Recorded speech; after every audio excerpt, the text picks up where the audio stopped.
word on the street is that you're looking for some sort of hobbies or fun or cozy activities to, zhuzh up your spring, summer, or just activities that you can do as self-care, to just love up on yourself more. Say no more.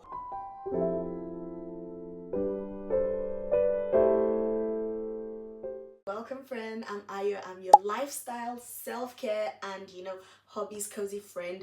And what I really want to just do today is I want to make a list of a couple of activities, fun hobby stuff, self-care activities that you can do either by yourself or you can do with your friends to make the most of the coming days, coming months. We've got sunshine outside. We're trying to make the most of every day. So these activities, these things are things that are going to fill your days with so much fun and intention. The sun is out.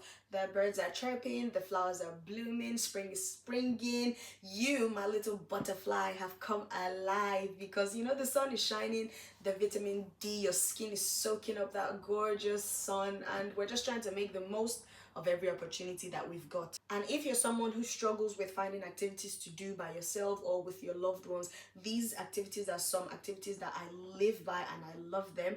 Some of them are my go-to activities and some of them I am definitely trying them this spring and summer. So you know what, let's just jump right into the activities that you can spend your time doing this spring/summer. Okay, so for number one, we are starting off with my absolute favorite, and it is having a picnic day. So it can be a solo picnic, it can be one with your girls, with your friends, with your sisters.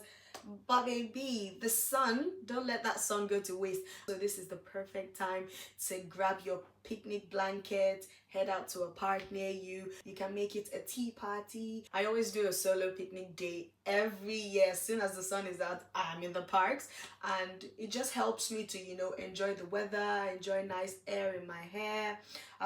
Honestly, it's just a great time, so I recommend it 100%. The next activity you can do this spring and summer is to go to a farmer's market or a craft market in your city.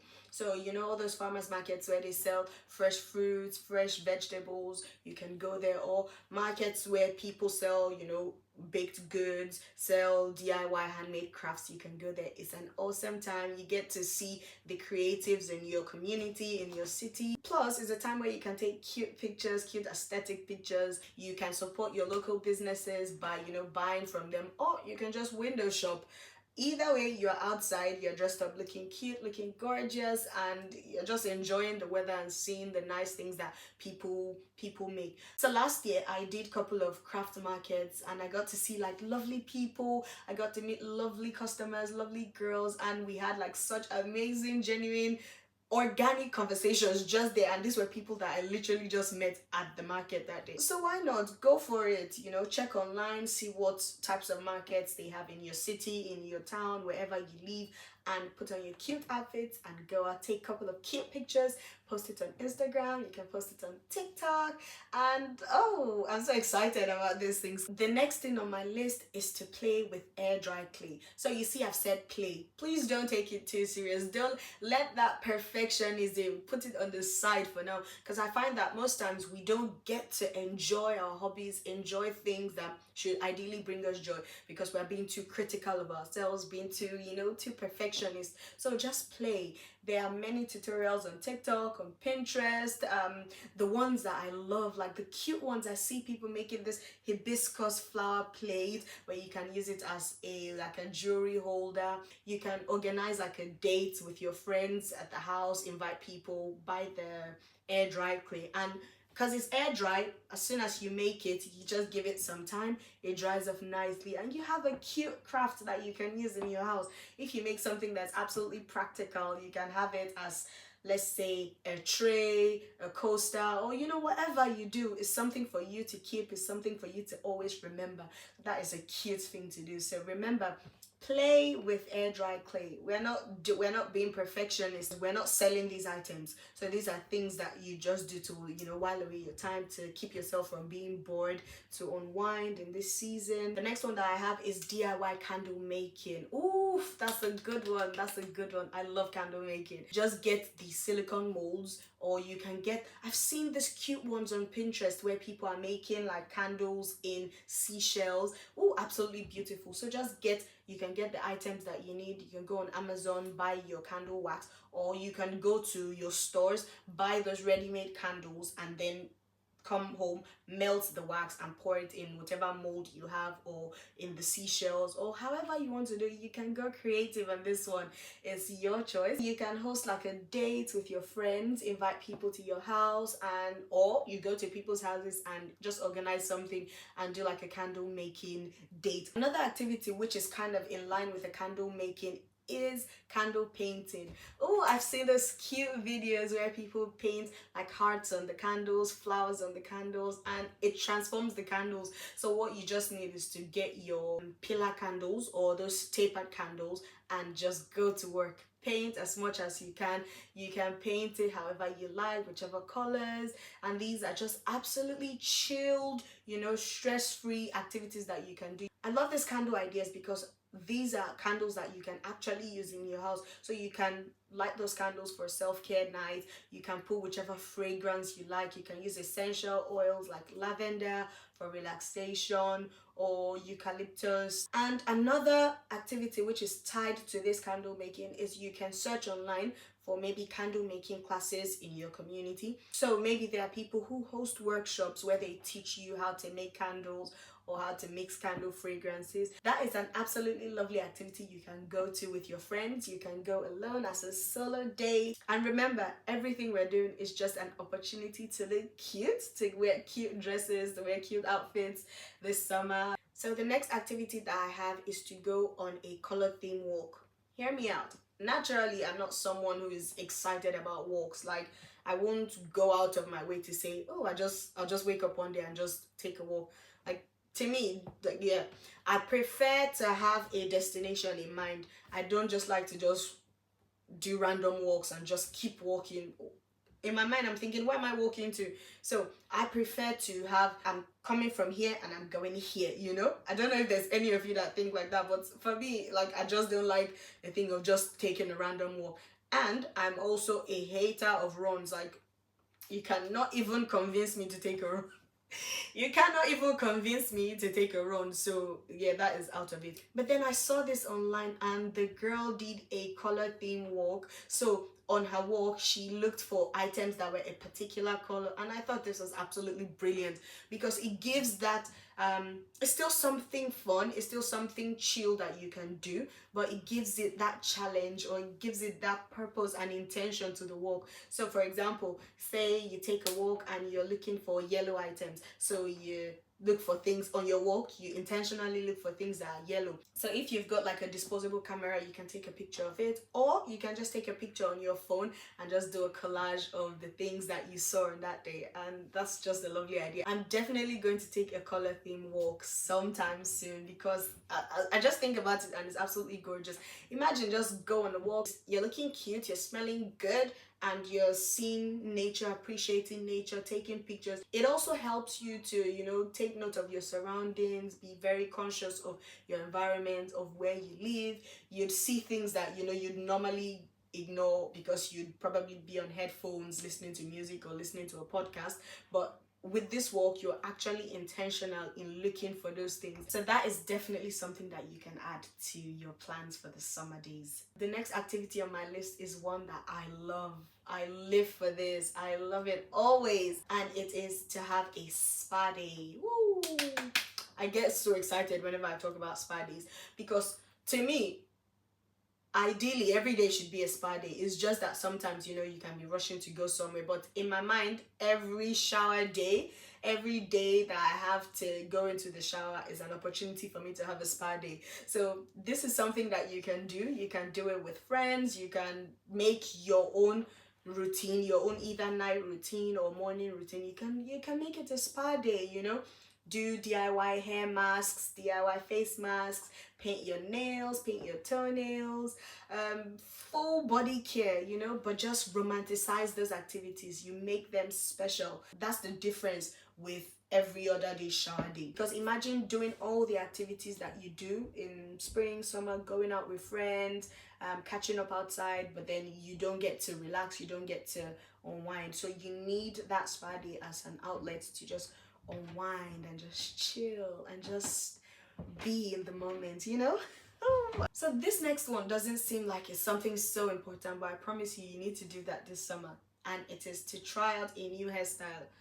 Just change up something, change up your hair, do a blowout. There's so many styles on Pinterest, so many styles on TikTok that you can try out a celebrity hairstyle, try out something different, because yeah, we're changing up, we're testing out new things, finding out things that we like. So this one is a good one for you to try this summer. Try out a new hairstyle. This next activity is still in line with trying out new things, and is to become a mixologist. No, I'm not saying you should go to like some bartending school or something.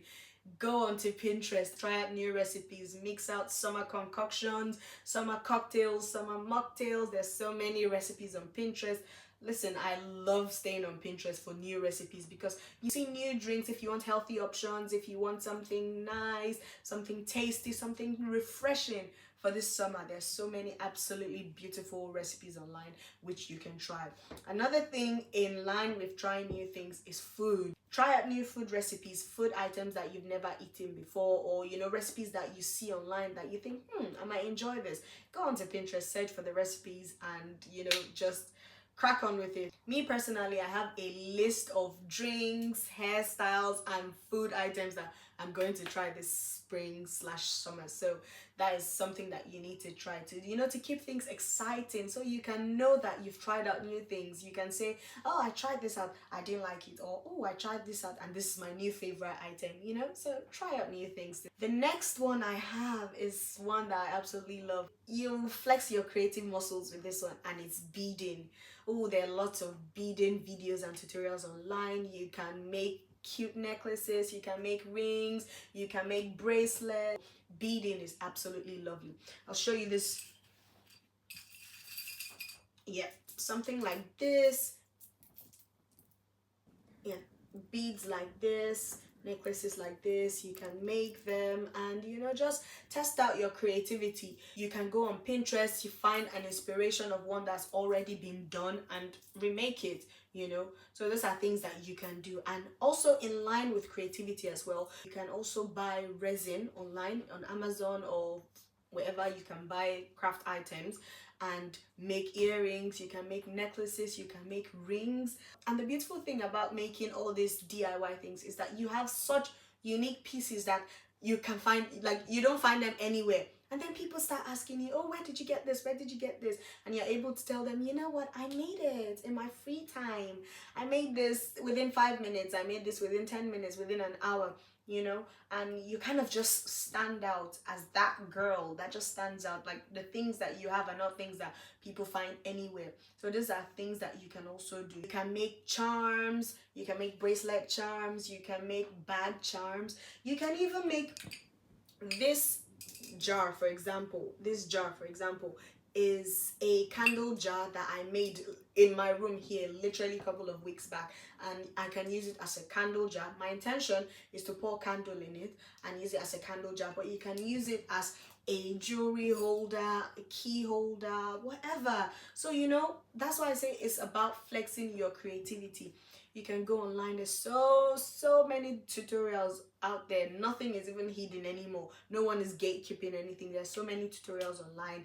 You can make gorgeous earrings. You can make gorgeous earrings like this. You can make necklaces. You can make rings. The only limit is your creativity. So go wild, go crazy. You can make seashells, you can make gorgeous beads, beaded items. Even I've seen people who have gone so far as making beaded bags or like beaded bralettes. I don't know if you have the strength or the capacity to get to that level, but at least start with something and then see where it takes you. At the end of this year's summer, you can say, I learned something new, or I developed a new hobby this summer. The next activity for your summer days is reading. Reading is absolutely important. As much information that we are taking online through scrolling, watching movies, watching YouTube tutorials, there's still something about reading. Reading is actually so core. It's very important because it helps you exercise your brain muscles, and you're even learning. You're learning from people's experiences, you're learning, you're developing yourself. Two books that I'm reading in this season is, number one, Love and Respect, and the second one is P.S. You're a Genius. So the first one, Love and Respect, is a book about the male and female relationship. So if you're someone who is in a relationship, or you are married, or even if you're not in a relationship and you're just looking to learn, because in reading you learn before it helps you learn before you get to that point, so you don't make mistakes and then you come back to start learning. So if you are someone who is looking to learn how to build your relationship in a godly way, in the way, you know, God wants us to have our relationships, how to treat your husband, how to treat your wife, or how to treat your boyfriend, your girlfriend, your partner, that book is a good one. I will leave the link to where I downloaded the EPUB of the book, or you can also buy it on Amazon, but I will leave those links in the description box. And the next book as well, P.S. You're a Genius. That book has challenged me so much because I'm naturally someone who is multi-passionate. So I have so many things that I like to do. I have so many passions. I'm quite creative. So sometimes it's hard to kind of drown out the noise and focus on one thing. So that book just helps, you know, especially if you're someone who's a creative. I would really recommend that book to you. Even if you don't think you're multi-passionate, I would recommend that book to you, because it will help you narrow down to kind of find out, what am I supposed to be doing?